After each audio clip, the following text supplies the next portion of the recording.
السلام علیکم پاکستان، حمید نقیبی آپ کی خدمت میں حاضر ہے۔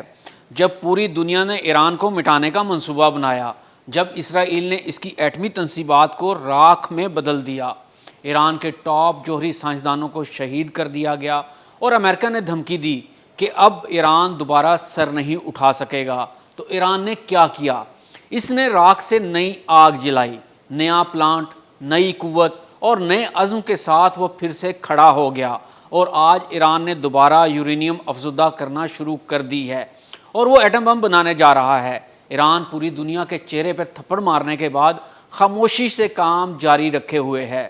اسرائیل کو دن میں تارے دکھانے کے بعد اور اسرائیل کو گھٹنوں پر لانے اور رلانے کے بعد ایک بار پھر یہ امریکہ اور اسرائیل کو نیست و نابود کرنے کے لیے تیار ہے۔ آج کی ویڈیو میں ہم آپ کو بتائیں گے کہ ایران کن خفیہ پلانٹس پر کام کر رہا ہے اور یہ کتنے خطرناک ہو سکتے ہیں، ایران کتنی افزودہ یورینیم جمع کر چکا ہے اور ایٹم بم بنانے کے لیے کتنی درکار ہوتی ہے، ایران نے حملوں کے باوجود یورینیم افزودگی کیسے تیز کر دی، IAEA کا کیا کہنا ہے، کیا اس صورتحال کو مزید خطرناک سمجھتا ہے، اور سب سے اہم سوال، اسرائیل کے حملوں کے بعد ایران نے ایٹمی میدان میں اتنی جلدی کیسے دوبارہ قدم جما لیے۔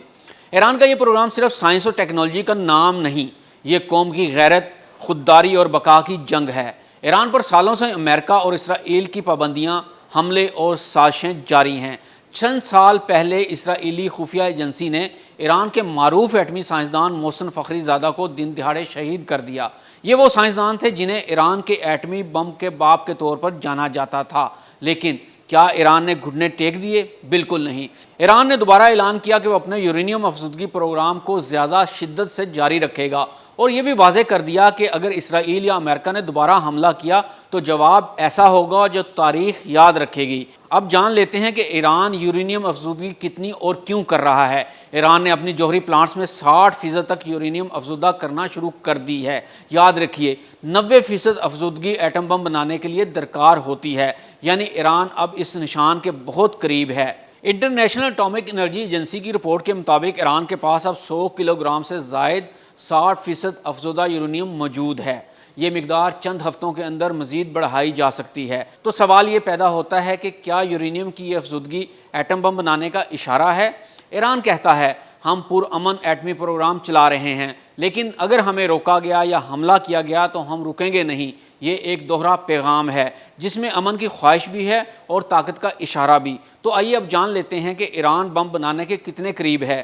ماہرین کا کہنا ہے کہ اگر ایران چاہے تو تقریباً 2 ماہ میں بم تیار کرنے کی صلاحیت رکھتا ہے، لیکن ایران کا موقف ہے کہ وہ ایٹم بم بنانا نہیں چاہتا، صرف ٹیکنالوجی میں خود کفیل ہونا چاہتا ہے۔ ایران اور اسرائیل کی بے بسی یہ ہے کہ اسرائیل کئی بار سائبر حملے کر چکا ہے، کئی ایسے وائرس چھوڑ چکا ہے جس نے ایرانی سینٹری فیوجز کو نقصان پہنچایا۔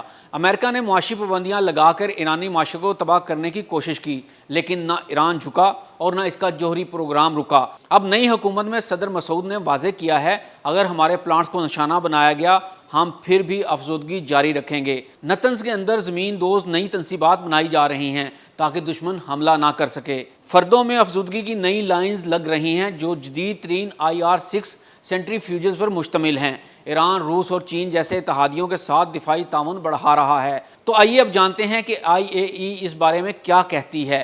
IAEA نے اپنی حالیہ رپورٹ میں کہا ہے ایران نے کئی تنصیبات تک رسائی محدود کر دی ہے، بعض سینٹری فیوجز کی نگرانی ممکن نہیں رہی۔ ایجنسی کو خدشہ ہے کہ ایران کی سرگرمیاں پرامن دائرے سے نکل سکتی ہیں، لیکن ایران کا کہنا ہے کہ یہ سب امریکہ اور اسرائیل کی جارحانہ اقدامات کا رد عمل ہے۔ تو اب سوال یہ ہے کیا ایران ایٹمی طاقت بن جائے گا؟